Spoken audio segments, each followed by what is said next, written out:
Kemarin ada seorang yang datang kepada saya untuk minta dibaptis. Saya tanya, tiba-tiba masuk di HP saya. Maaf saudara, HP saya ini yang masuk WA puluhan ribu. Untuk bisa membukanya pun saya berdoa. Saya meminta maaf kalau saya tidak bisa membalas semuanya karena saya begitu terbatas. Tiba-tiba berapa waktu yang lalu ada WA yang masuk, tulisannya gini, "Ibu, saya mau dibaptis." Di antara semua WA yang masuk itu saya tertarik dengan WA satu ini yang berkata, "Ibu, saya mau dibaptis."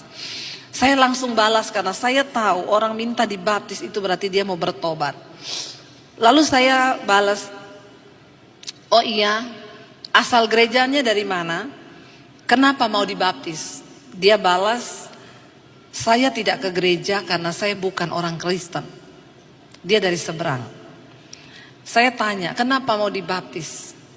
"Karena saya mengalami Tuhan."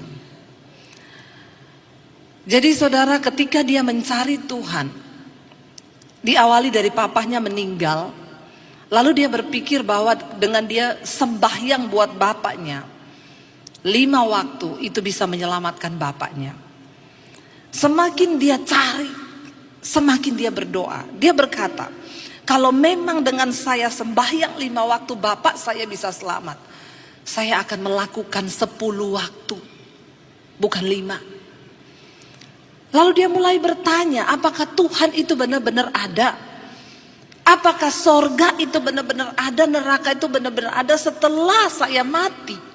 Setelah manusia mati, manusia itu kemana?" Dia mulai mencari kebenaran. Dia membuka semua kitab saudara. Saya difotoin, diliatin itu buku-buku satu meja saudara. Catatan kalah saya saudara, kalah. Mulai dari Alkitab semua dibuka, buku-buku penunjang semua dicari. Dia mulai mencari kebenaran. Firman Tuhan berkata, berbahagialah orang yang mencari Tuhan. Carilah Tuhan selama ia berkenan untuk ditemui. Berserulah kepadanya selama ia dekat. Dia cari saudara, dia mulai perbandingkan. Sementara dia terus sembahyang 5 waktu. Satu saat ketika dia sedang sembahyang 5 waktu, Tuhan mendatangi dia secara pribadi. Ada 2 malaikat berdiri di sampingnya. Dan ada sebuah cahaya terang yang memenuhi kamarnya dan dia tidak mampu melihat cahaya itu. Dia hanya tersungkur berlutut sampai ke tanah. Tidak bisa berkata apapun, cuma air mata yang keluar. Dia melihat kemuliaan Tuhan. Dan Tuhan meneguhkan bahwa Yesus itu adalah juru selamat baginya. Yesus yang sudah mati buat dia di atas kayu salib. Yesus yang sama yang mati bagi saudara dan saya. Lalu dia mulai mencari kebenaran. Dia mulai cari di YouTube khotbah-khotbah. Dia cari semua hamba Tuhan. Semua yang dia dengar di YouTube. Yang ada nomor HP. Dia WA semua. "Saya mau dibaptis. Saya mau terima Yesus." Tapi gak ada satupun yang balas.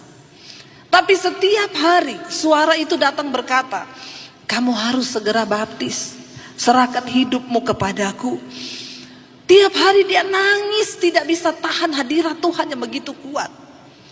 Lalu dia berkata, "Tuhan tunjukkan, saya mau dibaptis. Saya menyerahkan hidup tapi gak ada satupun yang balas WA saya. Saya harus mencari kemana?" Tiba-tiba dia melihat channel saya lewat di iPad-nya dia.